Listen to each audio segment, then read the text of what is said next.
Welcome to psychometric.com. Today we will look at psychometric tests for Accor Hotels. What do these psychometric or aptitude tests for Accor Hotels consist of? These tests usually include different exercises depending on the position, mainly. They may include verbal reasoning tests, numerical reasoning tests, logical reasoning tests, situational reasoning tests, among other aspects. But as I said, it often varies quite a bit depending on the position. How to pass these aptitude or psychometric tests. Obviously, practicing beforehand gives you a significant advantage, having completed similar exercises previously, rather than directly confronting a task you've never encountered. And it's crucial to learn various tricks and effective strategies to perform it more efficiently and quickly, because for those unaware, in these types of tests, time is an absolutely fundamental factor. And now we're going to do 10 example exercises. And first of all, let me tell you that you can practice more exercises of this kind on our website, psychometric.com. There you have a specific course for Accor Hotels. We'll start with the 10 example exercises. Which term best matches the following definition? A person who acts out of a selfless concern for the well-being of others, whether in a professional or a voluntary capacity. A. Optimist. B. Altruist. C. Egocentric. D. Bureaucrat. Well, in this particular instance, clearly option B is the correct choice. An altruistic individual is someone who acts according to the principle of altruism. This means they actively seek the well-being of others without expecting any personal benefit in return. Therefore, the direct opposite of this word would be selfish, which is precisely why option B is the answer. We move to exercise number 2. Calculate the following operation. The only complication here could be that you don't know the hierarchy of operations. That is to say, first we perform multiplications and divisions, and then additions and subtractions, always from left to right. Here obviously we have to work quickly, as the fundamental factor here is time. So if we solve it, it would be 40 divided by 2, 20 times 5, 100. Now there's a subtraction, so we'd have to wait for the order of operations to see if there's a division or multiplication nearby first. See, here we have another division, so we do the division first. Here it's 8. And now we proceed to perform the additions and subtractions, so this would be plus 12. Plus 8 plus 3. If we perform this sum, it would give us 123. Here a tip or trick would be, before doing the operation, to look at the answer options to see if we can eliminate some choices without doing the entire calculation and losing so much time. Here, for example, we see that options A and B are very small numbers. After performing the first operation of 40 divided by 2 times 5 and seeing this number 100, we already know these two numbers won't work and can be quickly discarded. And then, for example, seeing this is 100 and this is 8, with no decimals, we could also directly discard option C. That's another way to do it faster without having to perform the whole mental operation simply by elimination. Let's move on to exercise number 3. The animals were living in perfect harmony until the fire reached their forest. The lion, the mighty king of the jungle, was among the many who were affected. After many long months filled with nothing but ash, the sky finally filled with clouds, and things began to change for the better. Based on this text, what is the most accurate statement that can be inferred? A. The lion was the only animal that suffered as a result of the fire. B. The rain implied in the clouds brought hope for improvement. C. The animals intentionally started the fire to break the harmony. D. The animals abandoned the forest as soon as they saw the clouds in the sky. So, in this exercise, we need to find among the answer options which one is stated as true in the text that is provided to us in the prompt. For example, in option A, they tell us that the lion was the only animal that suffered because of the fire. That is a lie because it informs us that the lion, the king of the jungle, was one of the many creatures who were affected, therefore option A would be false. B. The rain implied in the clouds brought hope for improvement. And this would be the correct answer because it indicates that after months filled with ash, the sky became full of clouds and things changed for the better. In other words, the correct answer would be option B. We can read option C and option D to rule them out. If we were in the actual test, we'd skip them right away to avoid wasting time, but here, if you'd like, we can quickly look at them to discard them. Option C claims that the animals intentionally started the fire. This is obviously not stated anywhere in the passage. Eliminated. And for option D, the animals abandoned the forest as soon as they saw the clouds in the sky. Nothing about that is said in the text either. Which makes it very simple. Option B, the correct answer. We move on to exercise number 4. Choose the domino tile that completes the series. Here we need to figure out the logic that the numbers inside the domino tile are following, which will then give us the answer for these question marks. Here we must take into account that the domino tile has the following numbers: 0, 1, 2, 3, 4, 5, and 6. And what if, for example, we perform a sum that is 5 plus 2?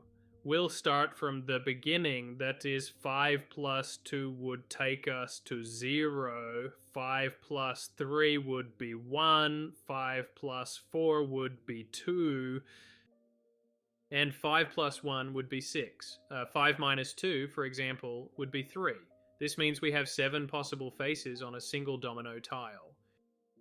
Here we can clearly observe how we have 5 plus 2, because that is equivalent to 0, just as we have seen right here. We will now return to the very beginning. Starting from 0, here it would also be plus 2, and then here it would also be plus 2, and then here as well. So if we take 6 and add 2, 6 plus 2, that would be 0.1. Here the number would be a 1. So it seems we actually already have the correct answer. However, we are still going to double check the solution. Here we can clearly see that the sequence is 3, 6, 2. This would then be plus 3, plus 3, plus 3, and over here it's the same, plus 3. Now make sure you remember this part. Then we have plus 1, plus 2, plus 3, and then 1 more plus 4. That would give us a 4. So the correct answer would be option C.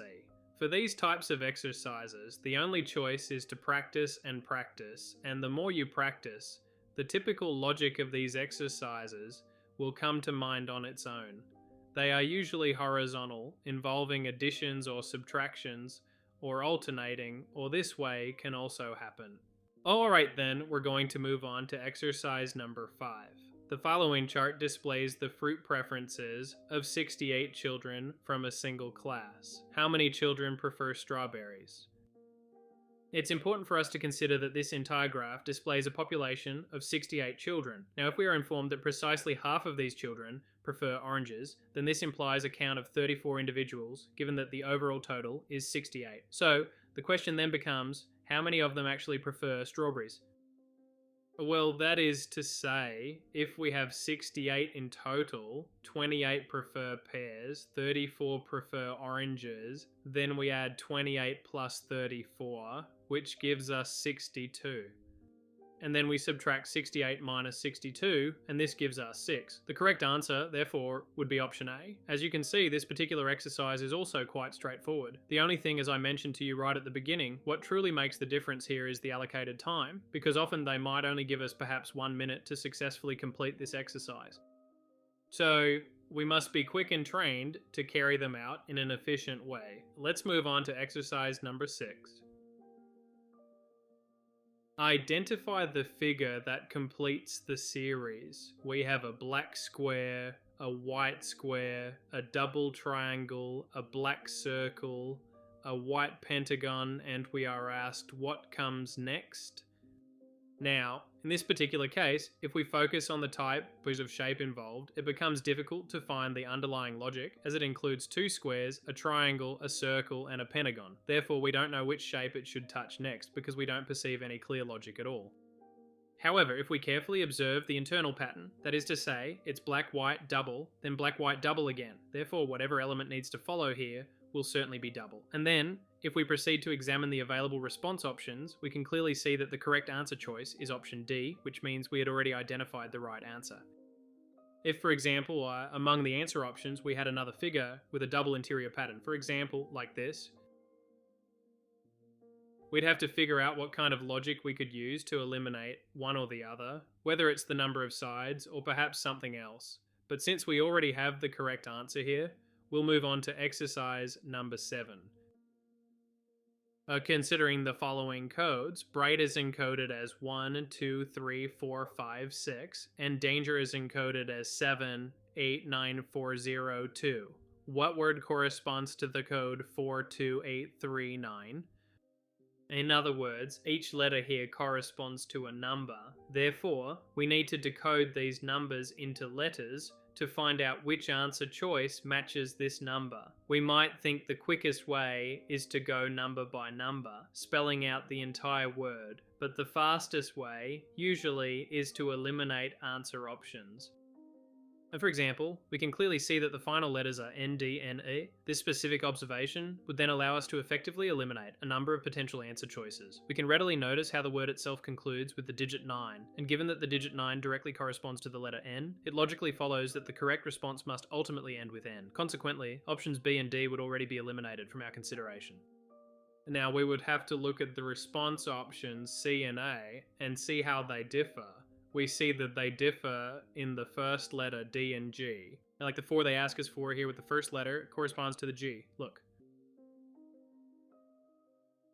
So the correct answer would be option C. Let's move on to exercise number 8. Manuel invests 40% of all his savings in buying a house. After a few months, the house's value increases by 20%, reaching a total value of $240,000. What were Manuel's original savings? That is, Manuel invested a certain amount here, and this amount has increased by 20% and now stands at $240,000. So, first of all, we should figure out what amount he initially invested. That is, what amount, if we increase it by 20%, gives us $240,000. This is equivalent to dividing $240,000 by 1.2. If we do that, we would get $200,000. So initially Manuel invested $200,000, and $200,000 is 40%. So what would be 100%? That is to say, it's 60% more. So here we can apply the rule of 3. If 200,000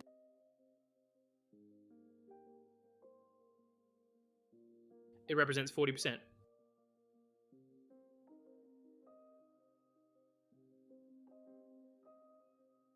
X represents 100%.